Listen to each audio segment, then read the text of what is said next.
हमें शर्म भी नहीं आती ये कहते हुए कि फिरंगियों ने हमें गुलाम किया। तो तुम गुलाम हुए क्यों? इतना बड़ा देश, 40 करोड़ का देश, कुल 3 करोड़ संख्या वाले देश का गुलाम हो गया। चुल्लू भर पानी में डूब मरो, इसके पहले कि इस तरह के प्रश्न पूछो। शर्म भी नहीं आती? 40 आदमियों को 3 आदमी गुलाम बना ले और फिर भी गाली दें कि इन दुष्टों ने हमें गुलाम बना लिया। तो तुम करते क्या रहे? तुम बाहर झोंकते रहे? तुमसे कुछ भी ना हो सका? इतना हो सका। और तुम तो आत्मा की अमरता में विश्वास करने वाले लोग, तुम्हें कम से कम मर तो जाना ही था। कुछ और न कर सकते थे तो मर तो सकते थे। तो लाशें पड़ी रह जाती, फिर जिनको लाशों पर मालिकियत करनी होती वो कर लेते, वो खुद ही भाग गए होते। लाशों की सड़ान ऐसी उठती, 40 करोड़ लाशें, जरा सोचो तो, पूरा मुल्क कब्रिस्तान हो जाता। अंग्रेज तो भाग ही गए होते। लेकिन तुम गुलाम इतने जल्दी हो गए। तुम अंग्रेजों के कारण गुलाम नहीं हुए, तुम्हारे तथाकथित ऋषि मुनियों के कारण तुम गुलाम हुए हो। और जब तक तुम ये सत्य नहीं समझोगे तुम फिर गुलाम होगे। तुम्हारे भाग्य में गुलामी है। फिर ये तुम्हारे तथाकथित ऋषि मुनियों की कृपा है कि उन्होंने तुम्हें उल्टी बातें सिखाई। उन्होंने जीवन की बुनियाद तो तुम्हें दी नहीं और जीवन के शिखर की बकवास शुरू कर दी। काखागा सिखाया नहीं और तुम्हारे हाथ में कालिदास के शास्त्र पकड़ा दिए कि इनको पढ़ो, अध्ययन करो बेटा। काखागा आता नहीं और तुम्हारे हाथ में सूत्र दे दिए बड़े बड़े, छोटे बच्चे के हाथ में जैसे कोई तलवार थमा दे, तो या तो वो खुद को नुकसान पहुंचाएगा, किसी और को नुकसान पहुंचाएगा। तुम दुनिया की सबसे पुरानी सभ्यता हो। तुम्हारे पास तो विज्ञान परम शिखर पर होना चाहिए था, लेकिन तुम्हारे तथाकथित धर्मगुरु तुम्हें भगोड़ा बनाते रहे, पलायनवादी बनाते रहे। वो कहते रहे संसार तो माया है और जो होना है वो तो परमात्मा की कृपा है, उसके बिना तो पत्ता भी नहीं हिलता। तो फिरंगियों ने तुम पर कब्जा कैसे कर लिया? फिरंगी तो तुम्हारे परमात्मा से भी ताकतवर मालूम होते। तुम कहते हो कि पश्चिमी फिरंगियों ने तो सैकड़ों वर्षों तक हमें लूटा। तुम लूटे क्यों? तुमसे कुछ करते ना बना। तुम इतने नपुंसक क्यों? तुम इतने नपुंसक? तुम्हारे पास वैज्ञानिक साधन न थे। तुम मूढ़ताओं से भरे हुए लोग हो और तुम अपनी मूढ़ता को अभी भी बचाना चाहते हो और मुझसे भी चाहते हो कि मैं भी अपना कर्तव्य पूरा करूं तुम्हारी मूढ़ता बचाने के लिए। जिस मूढ़ता के कारण तुम परेशान रहे हो उसको मैं मिटा के अपना कर्तव्य पूरा कर रहा हूं। और किस तरह कर्तव्य पूरा किया जा सकता है? जरूर मेरी बात जहर की तरह लगेगी, लेकिन मेरी मजबूरी है। किसी को कैंसर हो तो ऑपरेशन तो करना ही होगा। और तुम जिसको संस्कृति आधार ही नहीं है, कोई धर्म की बकवास है तुम्हारे पास, और तुम्हारी बकवास कुछ काम ना आई। तुम हमेशा गलत चीजों की वजह से हारे। इसमें किसी का दोष नहीं है। 2000 साल में किन किन ने तुम्हें गुलाम बनाया, जरा सोचो तो। जो आया उसी ने तुम्हें गुलाम बनाया।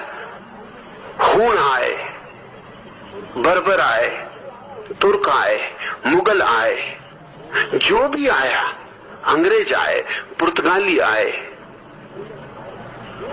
फ्रेंच आए, जो भी आया, तुम जैसे गुलाम बनने को तैयार ही बैठे। तुम एक से भी नहीं जूझ सके और फिर भी तुम अकल से कह पाते हो कि इन्होंने हमें गुलाम बनाया। तुम गुलाम बने तुम गुलाम बनने के लिए बैठे थे। तुम तो झोली पसारे बैठे थे कि आओ हमें गुलाम बनाओ।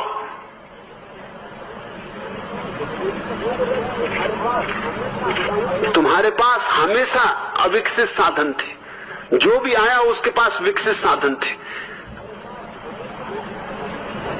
और आज भी तुम्हारी स्वतंत्रता की क्या कीमत है, क्या मूल्य? कमजोर की स्वतंत्रता का क्या मूल्य हो सकता है? चीन ने तुम्हारी जमीन पर कब्जा कर लिया, तुमने क्या कर लिया? अब तो तुम स्वतंत्र हो, कुछ तो करके दिखा देते। 2000 साल में निरपवाद रूप से जो भी आया, और कैसे कैसे छोटे छोटे लोग आए, हूणों की कोई संख्या नहीं थी, मगर जो आया तुम उसके ही पैर चूमने को राजी हो गए। और मैं तुमसे ये कह देना चाहता हूं, तुम अपने कारण आजाद नहीं हुए हो। इस भ्रांति को छोड़ दो। तुम्हारे राजनेता लाख तुम्हें समझाएं, तुम अपने कारण आजाद नहीं हुए हो, क्योंकि तुमने क्रांति तो 1942 में की थी, आजाद 47 में हुए। ये तो खूब मजा हुआ। दुनिया में कभी कोई ऐसी क्रांति देखी? 1917 में रूस में क्रांति हुई तो 1917 में क्रांति हुई कि 1922 में जाके सफलता मिली? 1942 में तुमने क्रांति की और 1947 में जाकर तुम आजाद हुए। इस आजादी में तुम्हारा कुछ भी नहीं है। इस आजादी में तुम इस भ्रांति में मत पड़ना कि तुम्हारा कोई बहुत बड़ा दान है, योगदान है। इस आजादी में भी तुम पर पश्चिम की कृपा है। गुलामी भी उन्होंने दे दी थी तुम्हें, आजादी भी दे दी उन्होंने तुम्हें, और आज तुम्हारी आजादी छीनी जा सकती है। अभी चीन तुम पर कभी भी सवार हो सकता है। अगर नहीं सवार होता तो रूस के कारण, तुम्हारे कारण नहीं। और चीन सवार नहीं होगा तो रूस सवार होगा। तुम तो खच्चर हो, तुम पे कोई ना कोई सवार होगा, तुम किसी न किसी को ढोओगे। इसलिए मैं कहता हूं, पहले विज्ञान, ये भूल बहुत हो चुकी, 10,000 साल में ये भूल बहुत हो चुकी। अब विज्ञान और विज्ञान की तकनीक, मगर तुम्हारे मूढ़ महात्मा तुमको समझाते हैं चरखा काटो। अगर मैं उनका विरोध करता हूं तो तुमको लगता है कि मैं तुम्हारी दुश्मनी कर रहा हूं। काटो चरखा। चरखा काटने से कोई अणुबम का मुकाबला नहीं हो सकेगा। तुम काटते रहना चरखा,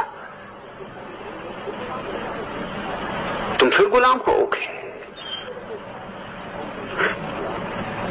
कोई तुम्हें समझा रहा है खादी पहनो, कोई तुम्हें समझा रहा है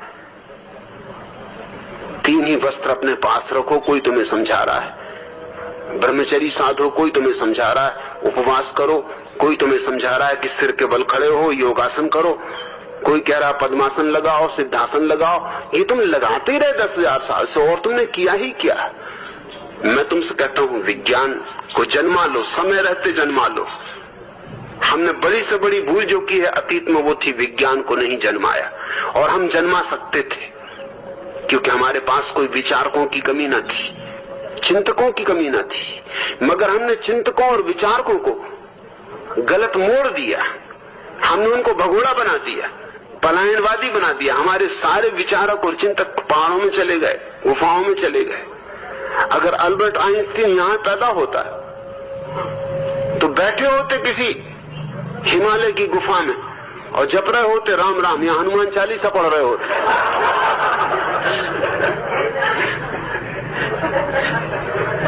वो तो सौभाग्यशाली है कि यहां पैदा नहीं हुआ, नहीं तो तुमने बर्बाद कर दिया होता। अब हनुमान चालीसा पढ़ोगे